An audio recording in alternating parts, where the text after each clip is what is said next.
Prof. Siti Zuhro yang saya hormati, terima kasih atas pertanyaan-pertanyaan substantif ini.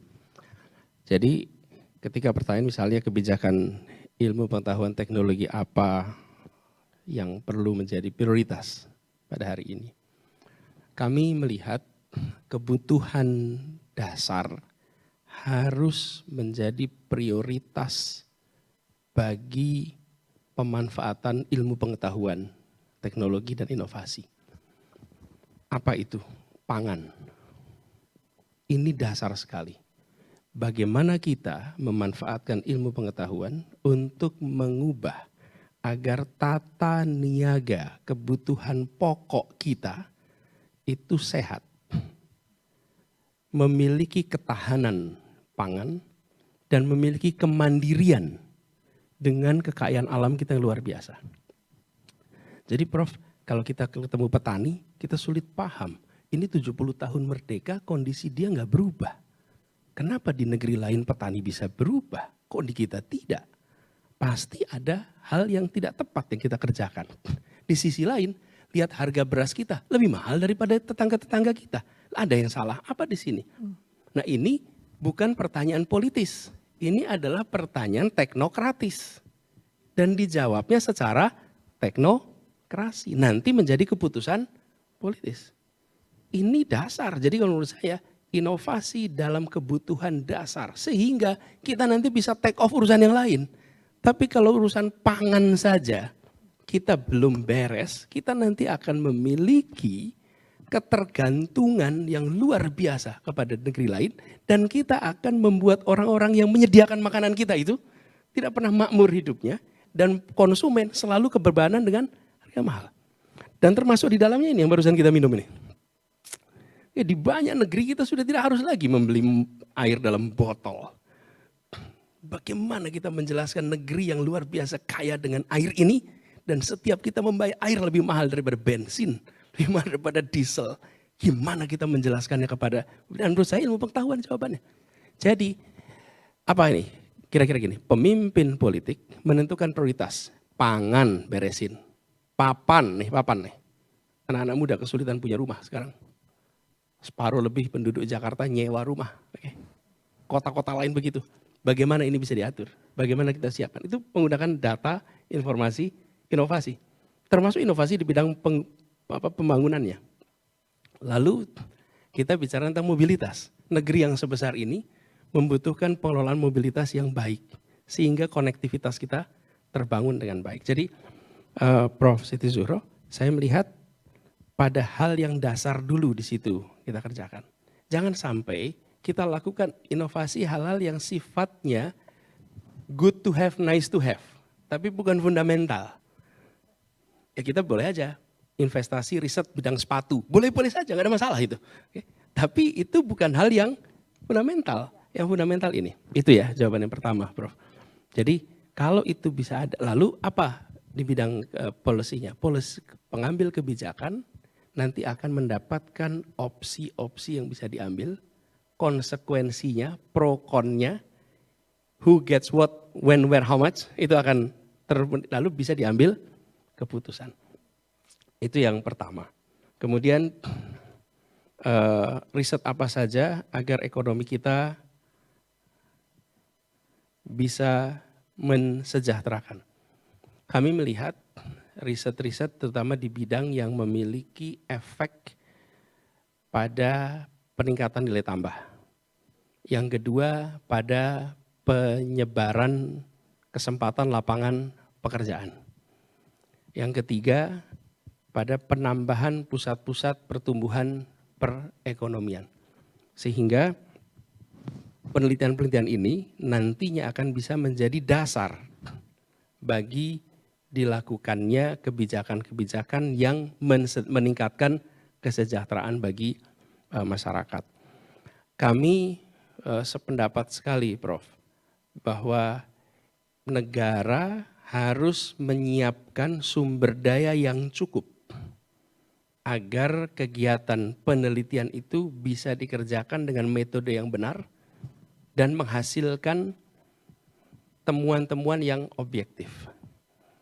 Dan itu bisa dalam bentuk negara mengalokasikan ditambah dengan negara bermitra. Dengan siapa? Dengan private sector, bermitra dengan organisasi internasional, bermitra dengan dunia akademik, domestik maupun global.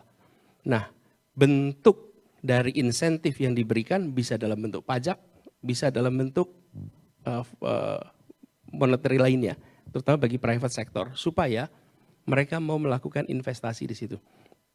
Dan kita, saya tadi ada data tapi saya tidak sempat tunjukkan Prof, bahwa kita ini di dalam skala regional saja itu tidak termasuk yang tinggi di dalam unsur riset dan bagi produk-produk yang kita hasilkan.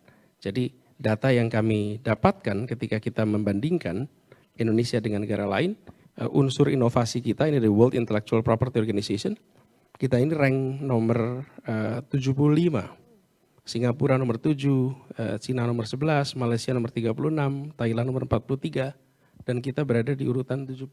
Nah, ini harus didorong. Tapi tadi saya sampaikan jangan sampai kita mendorong peningkatan di bidang yang bukan hal yang substantif pada fase ini. Lalu yang keempat tentang bagaimana daerah bisa maju. Ini sesungguhnya Prof. Siti Zuhro memberikan pertanyaan yang sangat menarik karena Prof. Siti Zuhro membuat kita semua sadar bahwa kita seharusnya menggunakan metode ilmiah untuk menyusun manajemen hubungan pusat daerah. Kan kita bukan negeri pertama yang punya hubungan pusat daerah. Kalau dibandingkan ada negara besar lain, ada Tiongkok, ada Brazil, ada Amerika Serikat, ada India. Itu negara yang teritorinya besar-besar semua. Lalu ada yang menggunakan federasi, ada yang menggunakan unitary. Ada yang menggunakan desentralisasi, ada yang menggunakan sentralisasi. Nah, itu adalah ranah ilmu pengetahuan comparative politics, public policy, yang kita bisa mengambil pelajaran mana yang paling bisa kita gunakan, bukan diterapkan. Mana yang paling bisa kita manfaatkan untuk kebutuhan Indonesia. Nah, kami melihat bagaimana supaya sinkron langkah ke depannya, Prof. Itu begini.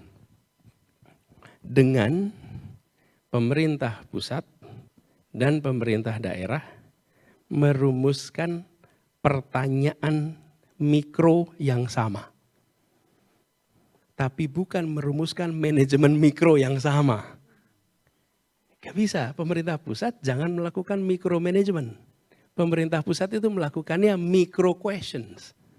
Karena organisasi ini besar sekali. Jadi begini, supaya apa? Supaya kita tidak ketemu dengan pendekatan simetrik untuk semua daerah. Problem yang kita hadapi sekarang itu apa? Pemerintah pusat melakukan micromanagement. Nih misalnya, laporan keuangan kepala desa. Oke? Ditentukan kita, nih laporannya ABC. Bukan, pertanyaannya mikro. Bagaimana laporan keuangan di daerah Anda itu memenuhi prinsip-prinsip akuntansi keuangan pemerintahan. Yang kedua, bagaimana pengelolaan keuangan Anda dibuat sesuai dengan kebutuhan daerah Anda. Micro questions, bukan micro management. Nah, kita kecenderungannya maunya mikro, begitu micro management maka dominasinya perspektif Jakarta. Bukan perspektif daerah. Tapi kalau micro questions, pertanyaan nih, bagaimana orang datang ke rumah sakit pulang bahagia? Oh, ya Anda rumusin aja solusinya. Wah, Anda mulai rumah sakit, Anda mulai anggaran. Tapi bagaimana orang keluar rumah sakit itu bahagia? Itu micro questions. Anda pikirkan tuh. Nanti akan ketemu sebuah kesepakatan yang menjadi, kalau bahasa manajemennya namanya KPI. Dan ini ilmu pengetahuan. Ilmu pengetahuan itu membantu merumuskan pertanyaan dengan benar. Kalau kita merumuskan pertanyaan dengan benar itu kira-kira hampir separuh persoalan selesai. Rumuskan, habis itu kita sepakati caranya dan lalu monitor. Jadi kami melihat sinkron dan tidaknya kenapa? Karena daerah punya prioritas yang menurut daerah prioritasnya ABC, pemerintah pusat melihat prioritasnya secara nasional DEF. Lalu dibuatlah peraturan yang prioritas DEF. Daerah sulit untuk mengikuti, tapi kalau bentuknya micromanagement lalu begini, misalnya kami melihat perlu ada arahan nasional terkait dengan pembangunan di tingkat daerah. Arahan. Kalau tidak ada arahan kita sulit. Seperti contoh, Pak. Soal kesehatan. Maka tiap daerah itu dirumuskan angka kematian ibu melahirkan, angka stunting, angka TB, angka penyakit-penyakit menular yang seharusnya kita sudah tidak ada lagi. Stunting sudah tadi, TB dan lain-lain. Itu dirumuskan tiap daerah sehingga daerah itu mengejar sebuah target. Kenapa? Karena ada arah dari pemerintah pusat. Pendidikan, alokasi pendidikan kan kita bilang 20%. Coba dicek, apakah APBD tiap daerah sudah 20%? Belum tentu. Belum tentu. Nah, jadi saya melihat yang tadi saya sampaikan di awal, ilmu pengetahuan itu membantu untuk memotret kenyataan, merumuskan pertanyaan untuk diselesaikan, lalu membantu menyiapkan metode yang perlu diambil sebagai kebijakan untuk menyelesaikannya.